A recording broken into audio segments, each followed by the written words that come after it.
Hello everyone friends, जो भी railway group D 2022 की तैयारी कर रहा है तो फ्रेंड्स उन सभी के लिए मोस्ट इंपॉर्टेंट हमारी ये सीरीज चल रही है। उसका 11वां पार्ट है। जिसने अभी तक पहले 10 वीडियोस नहीं देखी है तो जाकर चैनल की प्लेलिस्ट में वहां से जाकर आपको सारी वीडियोस प्रोवाइड हो जाएगी। फ्रेंड्स सारे क्वेश्चंस मोस्ट इंपॉर्टेंट है। जब आप क्वेश्चंस को देखेंगे तो खुद ब खुद समझ आएंगे। तो चलिए फ्रेंड्स, समय को वेस्ट ना करते हुए टाइम को इन्वेस्ट करते हैं और वीडियो को धुआंधार तरीके से शुरू करते हैं। और साथियों, जितने भी क्वेश्चन मैं आपको कवर कराऊंगा उन क्वेश्चन से संबंधित जितने भी स्पेशल फैक्ट होंगे उनको भी साथ ही साथ कवर करते चलेंगे ताकि आपका कोई भी क्वेश्चन संबंधित कोई भी फैक्ट ना छूटे। तो पहला क्वेश्चन है कि ज्ञानपीठ पुरस्कार कितनी भाषाओं में दिया जाता है। तो फ्रेंड, जो ज्ञानपीठ पुरस्कार है वो कुल 23 भाषाओं में दिया जाता है। और 23 भाषाएं कौन कौन सी है तो आप सभी जानते हैं कि हमारे संविधान की 8वीं अनुसूची में 22 भाषाएं वर्णित है। 22 भाषाएं तो वो और प्लस अंग्रेजी, तो कुल हो गई 23 लैंग्वेज, अर्थात 23 लैंग्वेज में ज्ञानपीठ पुरस्कार दिया जाता है। इससे स्पेशल फैक्ट देख लेते हैं कि पहली बार ये अवार्ड कब दिया गया था। तो 1965 ईस्वी में मलयालम कवि थे जी शंकरा कुरूप, उनको ये पुरस्कार पहली बार दिया था। और इस पुरस्कार के माध्यम से पुरस्कार जो राशि है वो 11 लाख रुपए दी जाती है। और 1976 में बंगाली उपन्यासकार थी आशापूर्णा देवी, वे पुरस्कार जीतने वाली प्रथम महिला बनी थी। उन्हें 1965 में उनके उपन्यास प्रथम प्रतिश्रुति द फर्स्ट प्रोमिस, इसके लिए इन्हें सम्मानित किया गया था। तो चलिए फ्रेंड्स, सभी फैक्ट मोस्ट इंपॉर्टेंट है। अगला क्वेश्चन की ओर बढ़ते हैं। क्वेश्चन नंबर 2 है कि लोकसभा और राज्यों की विधानसभाओं के लिए निर्वाचनों का वयस्क मताधिकार किस अनुच्छेद में वर्णित है। देखिए, जबरदस्त क्वेश्चन है भाई साहब। तो इसका जो अनुच्छेद है 326 में वर्णन है इसका। और लोकसभा तथा राज्य विधानसभाओं के चुनाव में मतदान की आयु 21 वर्ष से घटाकर 18 वर्ष और ये की गई थी आपका 61वें संविधान संशोधन अधिनियम 1989 के माध्यम से अनुच्छेद 326 में संशोधन करके। अर्थात यदि पूछा जाए कि जो मतदान की आयु है वो 21 वर्ष से घटाकर 18 वर्ष किस संविधान संशोधन के माध्यम से की गई, तो वो था 61वां संविधान संशोधन। और अनुच्छेद जो 326 है इसमें संशोधन किया गया था। चलिए आगे बढ़ते हैं। अगला क्वेश्चन है क्वेश्चन नंबर 3 कि प्रथम व्यास सम्मान किसे मिला है। तो देखिए, जो प्रथम व्यास सम्मान मिला है ये मिला है रामविलास शर्मा को। कब मिला था? 1991 में मिला था। और व्यास सम्मान भारतीय साहित्य के लिए दिया जाने वाला ज्ञानपीठ पुरस्कार के बाद दूसरा सबसे बड़ा साहित्य सम्मान है, साहित्यिक अकादमी पुरस्कार है। और इस पुरस्कार को 1991 में के बिरला फाउंडेशन ने प्रारंभ किया था।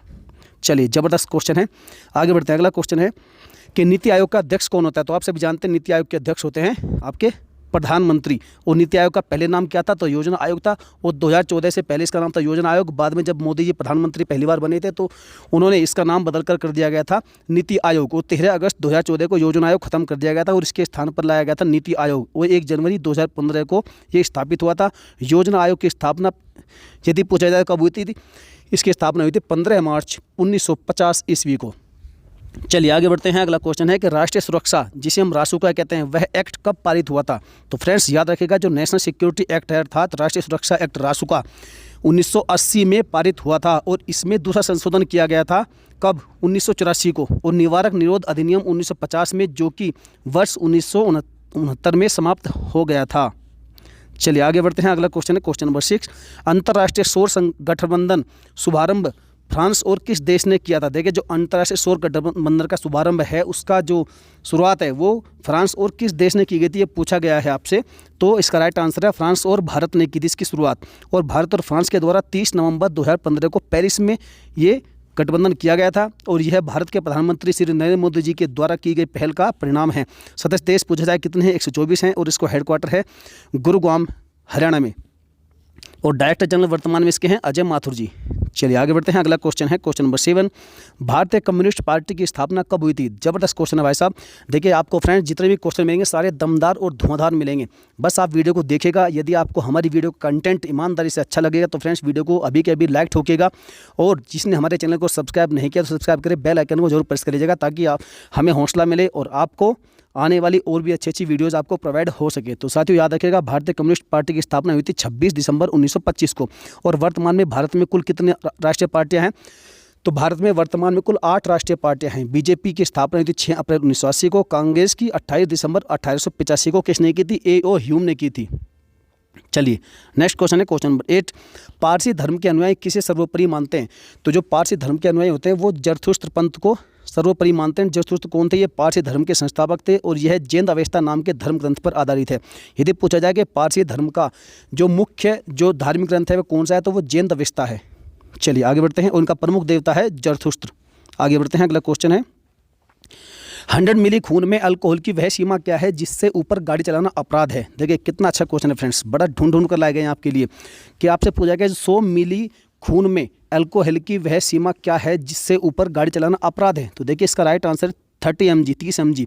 अगर किसी व्यक्ति में 30 mg अर्थात 30 mg पर 100 ml 100 ml रक्त में 100 ml खून में यदि 30 mg तक अल्कोहल है, शराब की मात्रा पाई जाती है, तो माना जाता है कि वह व्यक्ति वाहन पर नियंत्रण करने की स्थिति में है।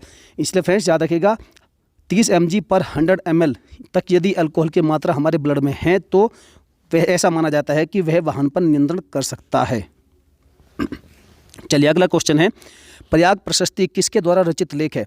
तो जो प्रयाग प्रशस्ति है यह है गुप्त शासक समुद्रगुप्त के दरबारी कविता कौन हरिसेन इनके द्वारा रचित लेख था और इस लेख को समुद्रगुप्त के द्वारा 200 ईस्वी में कौशाम्बी से लाए गए अशोक स्तंभ पर खुदवाया गया था और यह इलाहाबाद उत्तर प्रदेश में वर्तमान में कहाँ पर है, स्थित है।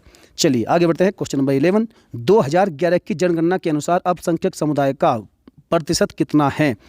तो इसका प्रतिशत लगभग है 19.3% और मुसलमानों की जो कुल आबादी है वो 14.2% है और ईसाइयों की आबादी है 2.3%, सिखों की आबादी है 1.7%, बौद्ध की है 0.7%, जैन की है 0.4% और पारसी धर्म की जो जनसंख्या भारत में वर्तमान में वो सबसे कम है, कितना 0.006%।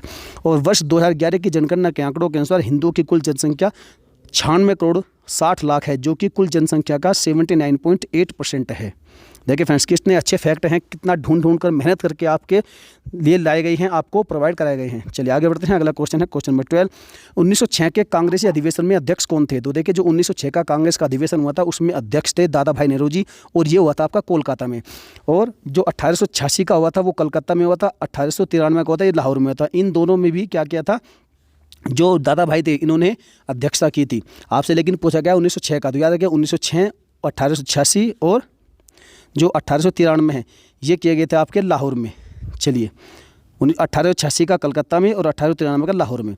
और यदि 1907 की पूछा जाए तो 1907 में ये हुआ था आपका सूरत में, डॉक्टर रास बिहारी घोष ने इसकी अध्यक्षता की थी।